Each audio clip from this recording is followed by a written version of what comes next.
people that have told me yes.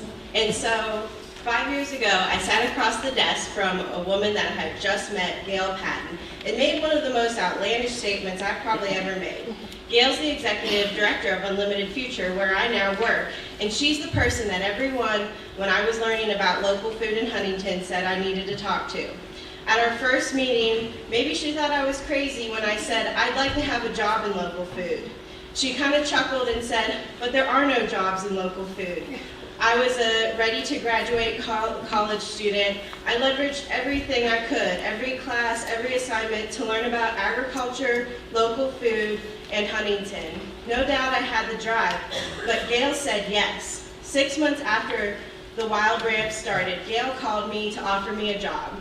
It was only part-time with no benefits, but she said yes, there can be jobs in local food for young people in West Virginia. I've learned so much from Gail and other people along the way who are willing to let me do the work and say yes. So it must be easy for me to say yes, but it's not always easy because it's hard to put yourself out there. It's hard to risk your time, your networks, and your resources for people who you don't know. So when people first started asking me, will you open a Wild Ramp in my community? I also chuckled and said, no. I thought it was a really unique thing that just could happen in Huntington, and how could it happen anywhere else?